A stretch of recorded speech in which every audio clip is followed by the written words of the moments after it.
Um povo abandonado. Depois da partida da família real, a dor tomou conta dos portugueses. Como a tristeza do fado, este sentimento de orfandade faz parte da história de Portugal.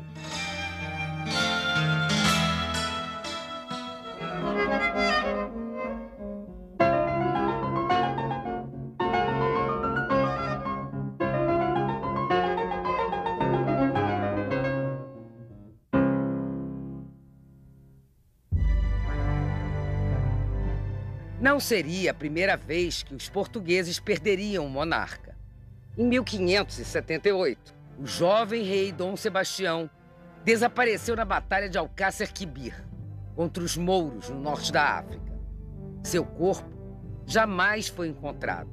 O país perdeu soberania, ficou 60 anos anexado à Espanha.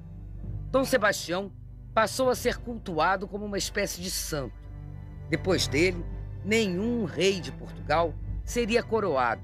A coroa ficaria ao lado do monarca numa cerimônia chamada de aclamação, como se o país estivesse à espera do retorno do rei guerreiro. Para um homem como Napoleão, ter sido enganado por um príncipe que ele considerava um inimigo menor também não foi um sentimento fácil de digerir. Hoje, os historiadores franceses já admitem que Portugal foi o início da derrota bonapartista.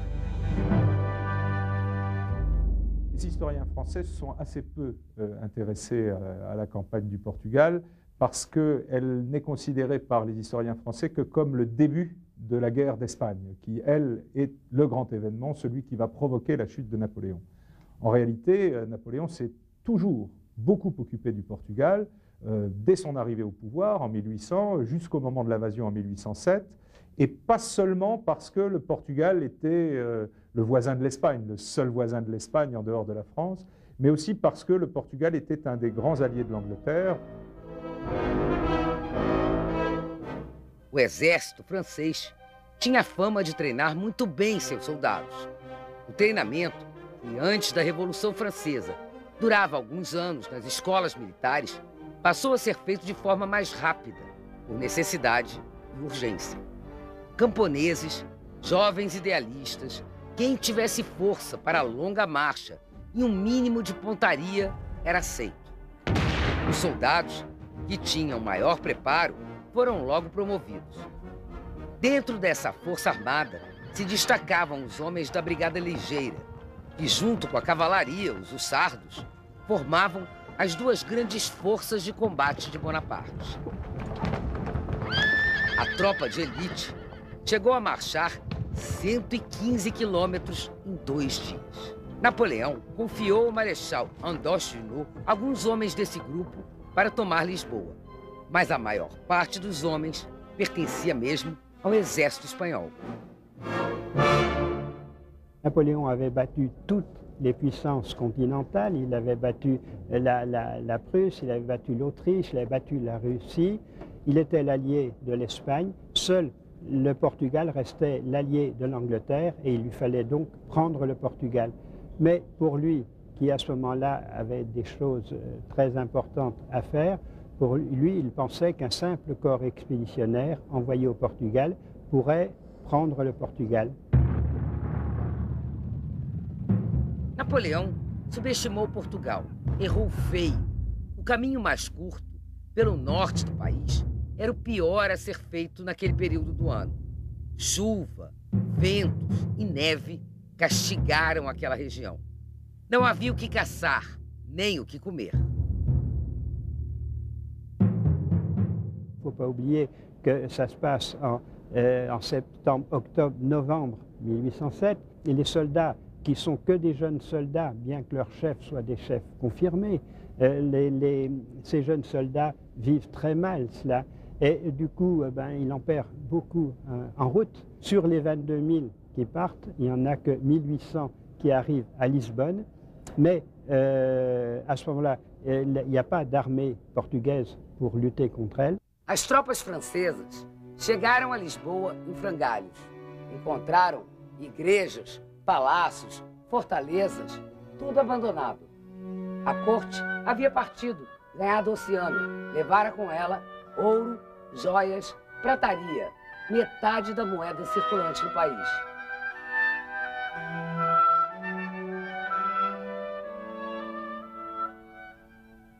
Dia 29 de novembro, entra em Lisboa, com um contingente militar profundamente destroçado, e recebe a notícia de que o príncipe regente e a família real se encontram ao largo, na frota que estava estacionada e que, na frota real que iria transportar a família real e o séquito que acompanhava a realeza até ao Brasil.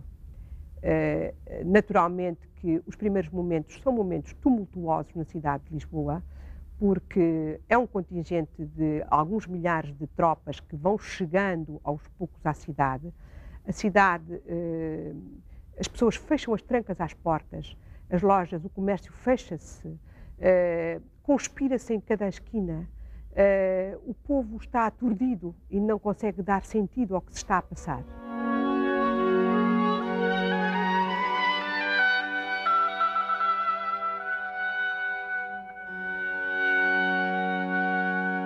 O que foi deixado para trás? Os 70 mil volumes da Real Biblioteca e toda a prataria das igrejas reais. Sorte que, como estavam embalados em caixotes que foram cobertos pela lama, sequer foram notados pelos invasores franceses.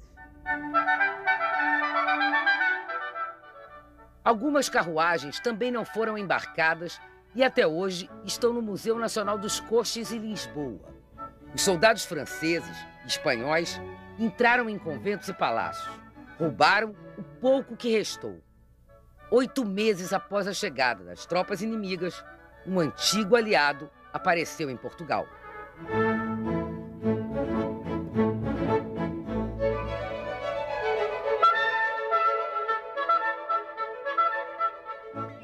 Os portugueses, dispostos a enfrentar os franceses, receberam um grande reforço. Em 19 de agosto de 1808, na Baía de Mondego, chegaram 13 mil soldados britânicos sob o comando do Marechal Arthur Wellesley, futuro Duque de Wellington. Desceram pela costa em direção a Lisboa. Um outro regimento chegou no dia seguinte na praia de Porto Novo. O encontro com as tropas de Junot foi no pequeno povoado de Vimeiro, a 100 quilômetros de Lisboa, uma batalha que fez história. O pequeno museu no Convento da Graça serviu como despensa do quartel-general de Junot na região. Hoje, guarda as lembranças da vitória que portugueses e ingleses juntos tiveram em 21 de agosto de 1808. O Marechal Junot se rendeu um dia depois da esmagadora derrota na Batalha do Vimeiro.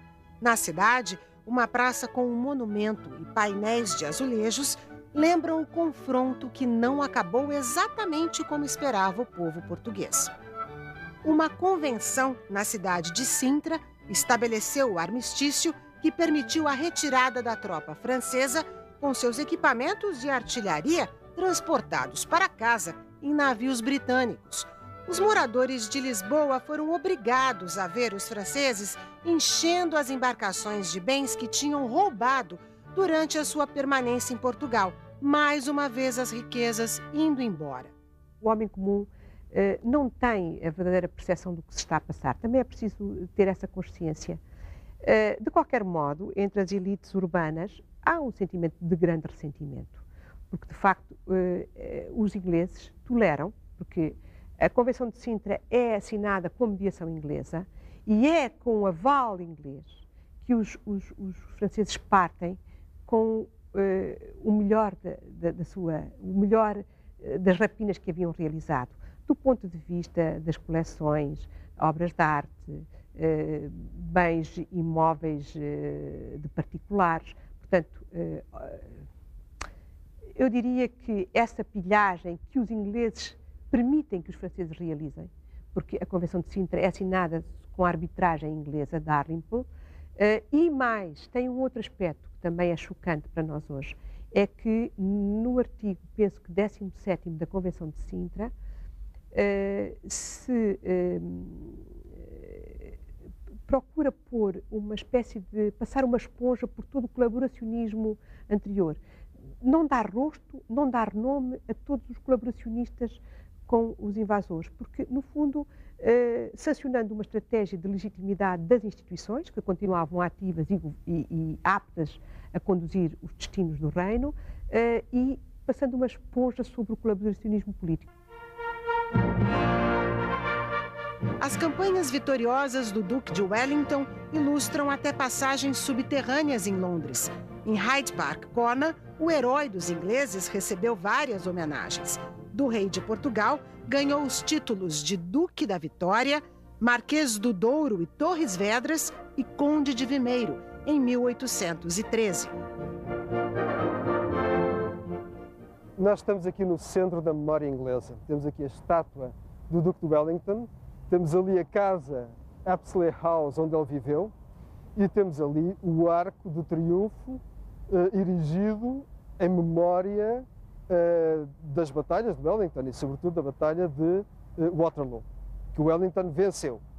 E é preciso dizer que a primeira batalha que o Wellington, na altura Wellesley, venceu em Portugal foi a Batalha do Vimeiro, e foi a primeira batalha vitoriosa dos ingleses no continente ao fim de mais de 50 anos. Ora, para os portugueses, essa derrota das tropas napoleónicas foi muito bem recebida, obviamente. Rapidamente o Junot aceitou a derrota e aceitou a partida, através da Convenção de Sintra. Lord Beresford, outro militar inglês, presidia a junta de governo que tentou administrar Portugal nestes tempos difíceis. Sempre descrito como um oficial rigoroso com as tropas, ele foi acusado de promover várias execuções de oficiais portugueses, sem o julgamento de um tribunal militar. Arthur Wellesley voltou para a Península Ibérica para expulsar os franceses mais 2 vezes. A segunda invasão foi em março de 1809. A Ponte das Alminhas, na cidade do Porto, marca o momento do desespero da população. As pessoas se jogando no Rio Douro na investida do exército francês, comandado pelo Marechal Jean de Soult. 2 meses depois, nova vitória dos soldados ingleses e portugueses. Quando aconteceu a terceira invasão, em julho de 1810, o plano de encurralar os franceses foi posto em prática. 150 mil camponeses portugueses, contratados por Sir Wellesley, na sua incrível estratégia de defesa, demoliram sedes de fazendas, arrebentaram estradas, desmataram florestas. Rios tiveram o curso desviado. Tudo para formar as 3 barreiras de defesa em mais de 80 quilômetros, que ficaram conhecidas como linhas de Torres Vedras, isolando Lisboa dos ataques terrestres. Os fortes eram construídos em segredo, com ferro, terra e pedras da região, e ficavam escondidos na paisagem. De longe, os paióis pareciam, de propósito, moinhos abandonados. Este mapa espanhol não conseguiu orientar o exército francês. O inimigo só percebia quando levava os primeiros tiros. Em 6 de março de 1811, os soldados de Napoleão, liderados pelo Marechal André Massena, saíram de Portugal à francesa.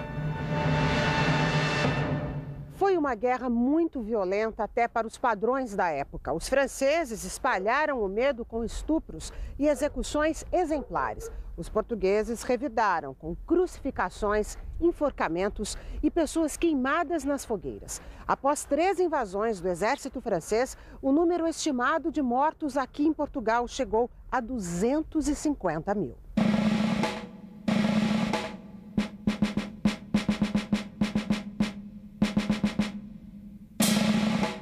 É quase uma guerra de vara-pau, uma guerra de saque, de pilhagem. Os soldados famintos comem cães, alimentam-se de raízes. Este lado tenebroso da guerra, não é? E que é profundamente elucidado pelos movimentos de deserção, que são muito elevados, tanto de um lado como do outro. E, portanto, é claro que afluíram a Lisboa mais de 600 mil famintos, gente que vinha pedir para as ruas, não é? Em êxodo, em sofrimento, e por estas terras de Mafra, de Alcobaça, da Nazaré, vagueavam verdadeiros batalhões de homens exangues e famintos, saqueando terras e aldeias, quer fossem franceses, quer fossem ingleses, quer fossem portugueses. Portanto, aqui o saque não tem rosto, embora tradicionalmente a pilhagem seja mais frequentemente atribuída aos franceses, o que é verdade, e o que é particularmente verdade durante a segunda invasão francesa. Durante a terceira invasão francesa, o saque era feito por todas as partes, franceses, portugueses, ingleses, porque de facto era uma guerra de usura.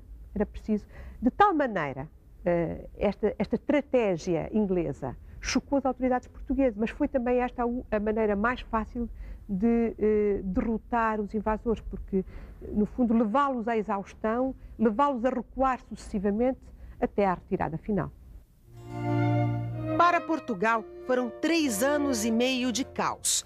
A guerra levou sofrimento para todas as partes do país. O Palácio de Mafra ficou como símbolo deste tempo de saques e destruição. Primeiro os soldados franceses, depois os ingleses usaram Mafra como quartel, acampando nos corredores, nos aposentos, no quarto de Dom João.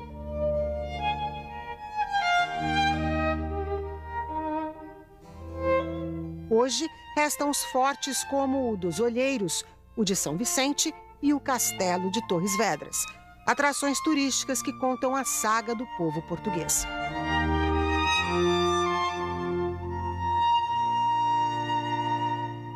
Foram os camponeses investidos em armas e investidos, digamos, em engenheiros militares que conseguiram construir estas fortificações em tempo recorde e que ajudaram os militares na própria luta e na própria fazer frente às invasões francesas. É bom que nós, portugueses, tomemos consciência da importância que tivemos há 200 anos atrás no volte-face daquilo que era a história da Europa. Há 200 anos, o sofrimento, a miséria e a sensação de abandono revoltavam os portugueses que viram a guerra acabar na Europa em 1815 e Dom João permanecer no Brasil até 1821. Um relato da época resume o estado de ânimos. Os portugueses da Europa, durante a luta gloriosa em que pugnaram com os franceses, tinham direito a esperar alguma ajuda de seus irmãos do Brasil.